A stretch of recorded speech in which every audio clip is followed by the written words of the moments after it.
Hey coders, let's go through all our dynamic programming concepts that you should know before attempting any DP problem. Prerequisite is recursion playlist that I have completed. अगर आपने नहीं करा है, then there is no point of going through this playlist. Please go through the recursion playlist, then follow ahead. So let's get started. We'll start with what is dynamic programming. So by definition, you can check on Google. It's a technique to solve problems by storing the result of a smaller overlapping problem so that we don't compute them again. Let me redefine DP definition for you guys. What is DP? Dynamic programming is recursion. That's all. Plus memoization. Recursion तो हमें पता है, आप playlist follow करके देख सकते हो, आप मास्टर कर सकते हो रिकर्जन को। मेमोइजेशन क्या है? अगर ये दोनों चीज समझ में आ जाता है तो डीपी कंप्लीट हो जाता है। This is a simple definition of DP, recursion plus memoisation. आपको रिकर्जन पे कमांड है, आप डीपी के किसी भी प्रॉब्लम को सॉल्व कर सकते हो। नाउ लेट्स अंडरस्टैंड कि व्हाट मेमोइजेशन इज। ओके, तो रिकर्जन में होता क्या था जनरली? कई सारे कॉन्सेप्ट होते थे। रिकर्जन ट्री की अभी हम बात करते हैं डायरेक्ट। तो वी हैव समथिंग लाइक, जब भी कोई मेथड कॉल करते हैं तो we try to visualize that memory stack in like a recursion stack in form of a tree, and that we called recursion tree. Recursion tree ऐसा कुछ exist नहीं करता मेमोरी लेवल पे, ये हम सिर्फ हमारा विजुअलाइजेशन एज अ ह्यूमन ताकि चीजें हम इजीली सॉल्व कर पाए। लेट्स से टी1 क्या है, एक फंक्शन होगा जिसमें हमने इनपुट 1 पास करा है एंड ये कॉल कर रहा है टी2 को, टी3 को, समथिंग लाइक लेट्स से ऐसा कुछ हमारा यूज केस है। टी2 कॉल कर रहा है टी3 एंड टी4, टी3 कॉल कर रहा है टी4 एंड टी5। ऐसा ही हमारे रिकर्जन में हमने बहुत बार देख रखा है ये सारी चीजें। ये टी4 को कॉल कर रहा है, ये टी5 को कॉल कर रहा है, टी4 हमारा टी5 एंड टी6 को कॉल कर रहा है, अगेन टी4 हमारा टी5 एंड टी6 को कॉल कर रहा है, टी5 इज टी6 एंड टी7 को कॉल कर रहा है। रिकर्जन ट्री हमारा ऐसा ही बनता है। अगर आप इसमें ऑब्जर्व करो तो टी5 यहाँ पे भी कैलकुलेट हो रहा है, यहाँ पे भी कैलकुलेट हो रहा है, यहाँ पे भी, यहाँ पे भी, एंड फर्दर अगर आप इसको एक्सटेंड करो तो टी5 टी6 अगेन यहाँ पे कॉल हो रहा है।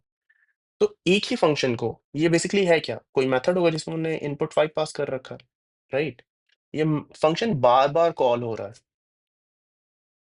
तो हम इसको क्या करते हैं, इसी चीज को, ये जो बार बार जो कॉल हो रहा है, इसको रिकम्प्यूट अलाउ नहीं करेंगे। हम कैसे करेंगे ये चीज, एक एरे बना लेंगे, कोई भी डेटा स्ट्रक्चर बना लेंगे और टी5 के रिजल्ट को स्टोर कर लेंगे। जब पहली बार कॉल होगा तो हम उसको स्टोर कर लेंगे। नेक्स्ट टाइम जब भी टी5 हमें कैलकुलेट करना पड़ेगा, हम क्या करेंगे, ऑलरेडी एग्जिस्टिंग डेटा स्ट्रक्चर से उसको पिक कर लेंगे, वापस से फंक्शन कॉल नहीं करेंगे। This is called memoisation. Memoisation finish. इतना ही है डीपी। अगर आपको रिकर्जन समझ में आता हो, अगर आप इसको मेमोइजेशन कर पाते हो, मेमोइजेशन ना 2 मिनट का काम है, ये उतना डिफिकल्ट नहीं अगर आपको रिकर्जन आता है तो। सो मेक श्योर इस प्लेलिस्ट को फॉलो करने से पहले रिकर्जन को आप मास्टर कर रखे हो, हर एक चीज पता हो आपके उसके बारे में। बेस केस क्या होता है, बेस केस का इंपॉर्टेंस क्या होता है, रिकर्जन स्टैक क्या है, रिकर्जन ट्री क्या है, टाइप ऑफ प्रॉब्लम क्या है, पैटर्न क्या है रिकर्जन प्रॉब्लम्स के। तो अगर आपको उतना कमांड है तो you are good, we can continue this playlist then. So further now, अभी के लिए इतना ध्यान में रखेंगे, डीपी क्या है, simple recursion and plus memoisation, that's all. Why is DP important? DP इतना इंपॉर्टेंट का the thing is DP is simple but complex at the same time. क्योंकि रिकर्जन खुद में समझना, रिकर्जन के सारे कॉन्सेप्ट, रिकर्जन स्टैक ट्री, और उसको ट्री को विजुअलाइज कर पाना डिफरेंट डिफरेंट प्रॉब्लम के लिए खुद में कॉम्प्लेक्स है, बट एक बार अगर आपने एफर्ट डाल के उसको कर लिया, then it's going to be easy. बहुत सारी चीज़ें आपके लिए ईज़ी हो जाएँगी अगर आपने रिकर्जन को कर लिया तो। मैं ऑलरेडी ये सब बता रखा हूँ डीपी के प्लेलिस्ट में, एंड दैट्स व्हाई डीपी के प्रॉब्लम इंटरव्यू में पूछे जाते हैं and it's a criteria for most of the interviewer, strong और वीक कैंडिडेट को फिल्टर करने के लिए। आप क्या बोलते हो इंटरव्यू में, कितने अच्छे से समझते हो डीपी को, रिकर्जन को, रिकर्जन ट्री, रिकर्जन स्टैक का कॉन्सेप्ट कितना क्लियर है, कितना क्लियर आप कम्युनिकेट कर पा रहे हो अपने थॉट्स को। That's the reason DP is important. Now, क्या एक प्रॉब्लम को सिर्फ और सिर्फ डीपी से सॉल्व कर सकते हैं? नो। अगर एक प्रॉब्लम को आप डीपी से सॉल्व कर पा रहे हो, तो आप उसको बाइनरी सर्च से भी सॉल्व कर सकते हो, पॉसिबल। एंड ऑल्सो पॉसिबल कि आप उसको सॉर्टिंग से सॉल्व कर सकते हो। Hash map, stack prefix. But ये आपको आइडिया कैसे लगेगा कि ये प्रॉब्लम जो हम मैं कर रहा हूँ, ये डीपी से सॉल्व हुआ कि बाइनरी सर्च से कि हैश मैप से, स्टैक से कि प्रीफिक्स सम से? दैट्स कंप्लीटली डिपेंड कि आपने उस प्रॉब्लम को कितनी बार प्रैक्टिस कर रखा है, डिफरेंट डिफरेंट अप्रोच से इम्प्लीमेंट करने का।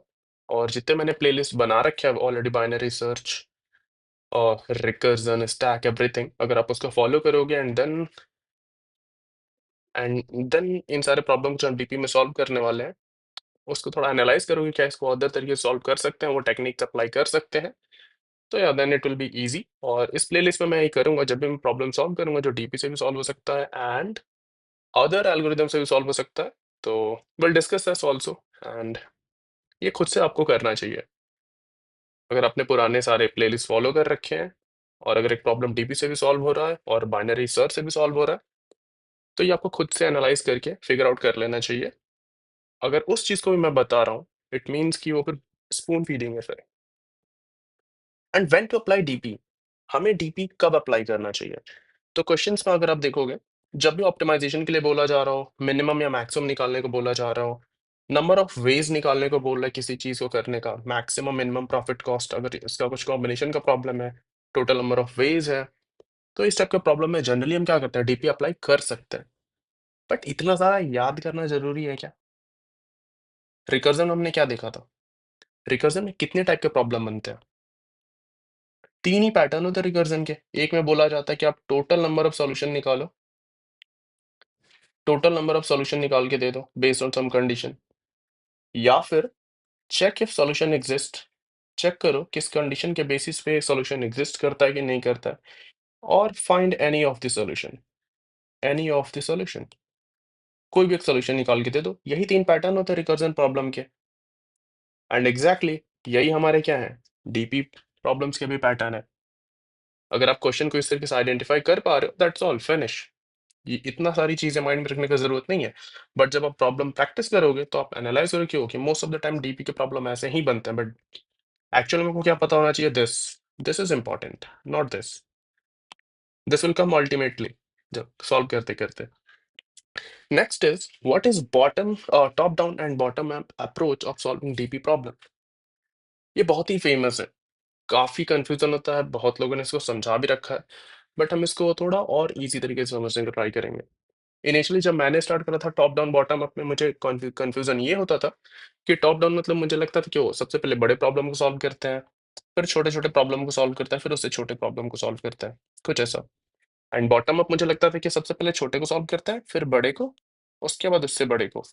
But this is completely wrong. DP में हमेशा हम क्या करते हैं, हमारे पास कुछ बेस केस होता है, रिकर्जन ही है तो बेस केस होता है, इजंट इट? और बेस केस का रिजल्ट ऑलरेडी नोन होता है, हमें हमेशा नोन होता है। तो चाहे वो टॉप डाउन अप्रोच हो, चाहे बॉटम अप अप्रोच हो, हमें सबसे पहले बेस केस का वैल्यू पता होता है। उसके बेसिस पे उसके बेसिस पे हम अपने आंसर तक पहुंचते हैं, जो भी हमें निकालना है जिस भी इनपुट के लिए। तो जो हम रिकर्जन से प्रॉब्लम सॉल्व करते हैं ना, that is that is top down recursion. Direct आप रिकर्जन फंक्शन लिख देते हो एंड रिकर्सिवली आप कैलकुलेट करने का ट्राई करते हो अपने आंसर को, तो that is top down approach. For example अभी जो हमने ऊपर देखा था, T1, T2, T3, T3, T4, T5, और एक डेटा स्ट्रक्चर बना लेते हैं जिसमें कि 4 2 बार कैलकुलेट हो तो हम इसको स्टोर कर लेंगे। अगर ये अप्रोच हम अप्लाई कर रहे हैं, सिंपल रिकर्जन मेथड लिख के, तो that we call is top down approach, और इसी अप्रोच को मेमोइजेशन भी कहते हैं। Okay, perfect. What is bottom up approach? Bottom up approach में हमें बेस केस यहाँ भी पता होता है, बेस केस हमें यहाँ भी पता होता है। हम सिंपली क्या करते हैं, काइंड ऑफ टेबल बनाते हैं। ये 1D टेबल हो सकता है, 2D टेबल हो सकता है, 1D 2D टेबल होता है। एंड कहीं न कहीं जो हमारा एल्गोरिदम, जो भी हमारा लॉजिक हम बिल्ड करते हैं प्रॉब्लम सॉल्व करने का, कहीं न कहीं इसके आंसर पता होगा, जो 0-0 होगा समथिंग, एंड उसके बेसिस पे हम इन सभी को कैलकुलेट करते हैं और टेबल को फिल करने का ट्राई करते हैं। तो ये हमारा क्या है, ये इटरेटिव अप्रोच है सॉल्व करने का। इटरेटिव, यहाँ हमें रिकर्जन कॉल नहीं करना पड़ता है। इट्स एन इटरेटिव अप्रोच और इसी को हम क्या कहते हैं, टैबुलर फॉर्म भी कहते हैं और इसको टैबुलेशन भी कहते हैं इस अप्रोच को। We can call it tabulation also. But prefer कौन सा करना चाहिए? आपको हमेशा ये प्रेफर करना है, प्रॉब्लम को हमेशा क्या करो, आप टॉप डाउन से सॉल्व करो, रिकर्जन मेथड बना के सॉल्व करो। ये काइंड ऑफ आपका रटने जैसा हो जाता है कि आप 50 प्रॉब्लम सॉल्व कर लो तो आपको आइडिया कि हाँ भाई जीरो से इनिशियलाइज करना है, ऐसे ऐसे करना है, ये हमें नहीं करना है। अगर आप ये कर पा रहे हो तो ये करना और ईजी है। वंस इस ऐसा आपने सॉल्यूशन निकाला, अगर आपका इस अप्रोच से रिकर्सिवली सॉल्व कर पा रहे हो तो ये बनाना ईजी है, वो हम देखेंगे, हर प्रॉब्लम के लिए देखेंगे। रिकर्जन के साथ साथ पहले हम टॉप डाउन से सॉल्व करेंगे एंड देन सेम प्रॉब्लम को टेबलाइजेशन से सॉल्व करेंगे, टेबुलेशन से, सॉरी।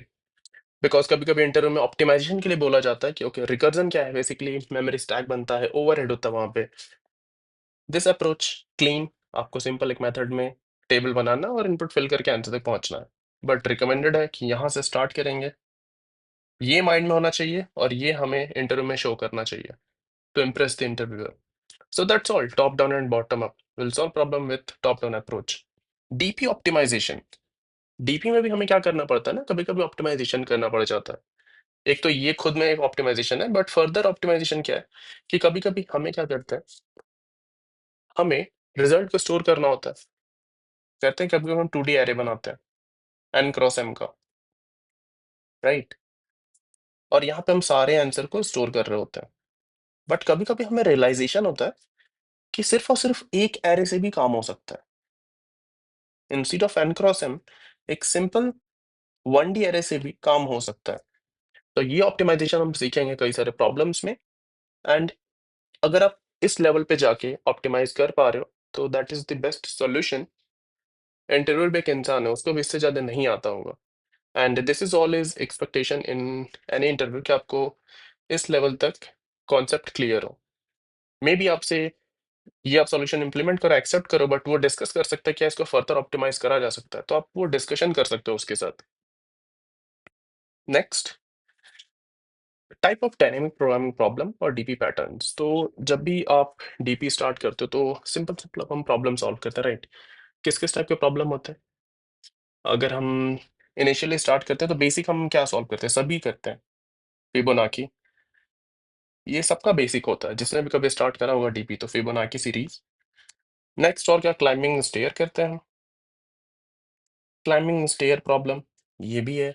देन उसके बाद हम क्या करते हैं, कुछ लॉन्गेस्ट इंक्रीजिंग सब sequence, longest common sub sequence.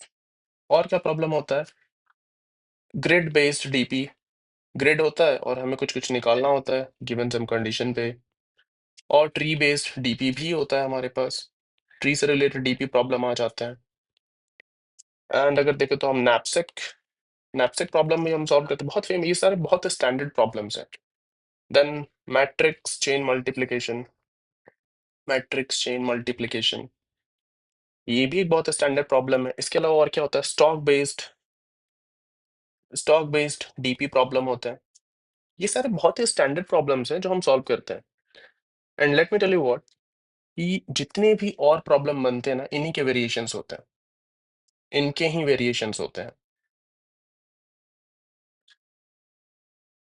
तो अगर आप इन सारे प्रॉब्लम को सॉल्व कर लेते हो एंड देन अगर आप कुछ और प्रॉब्लम्स ट्राई करोगे, सॉल्व करोगे उसे, तो आपको रियलाइज होगा कि वो कोड बहुत ही सिमिलर सा लग रहा है, ये तो एग्जैक्टली लॉन्गेस्ट इंक्रीजिंग सबसीक्वेंस है, ये तो एग्जैक्टली नैपसेक प्रॉब्लम है, सबसेट प्रॉब्लम होते हैं, सबसेट।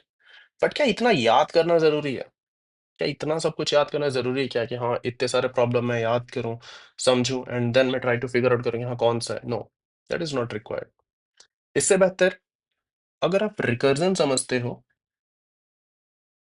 रिकर्जन, प्रॉब्लम, पैटर्न्स अगर आप समझते हो, तो तीन ही पैटर्न है जो अभी हमने ऊपर डिस्कस किया था, all solution, any one solution, check if solution exist. अगर आपको इस चीज पे कमांड है तो आपको ये सारा चीज करने की जरूरत नहीं है, ये this is enough to solve any DP problem, okay. And जब भी हम कोई प्रॉब्लम सॉल्व करेंगे, पहले स्टेप बाय स्टेप हम इस चीज को समझेंगे कि मैं क्या बोल रहा था और क्यों बोल रहा था। And this is what you have to build as a concept. So yeah, I think that's all in this video. In the next video, we'll start with a simple problem, which is Fibonacci series or number, and we will understand all this aspect of dynamic programming using a single video. Then we'll move ahead with good questions. So that's all in this video. Give us a thumbs up and do subscribe to this channel. Take care. Bye bye.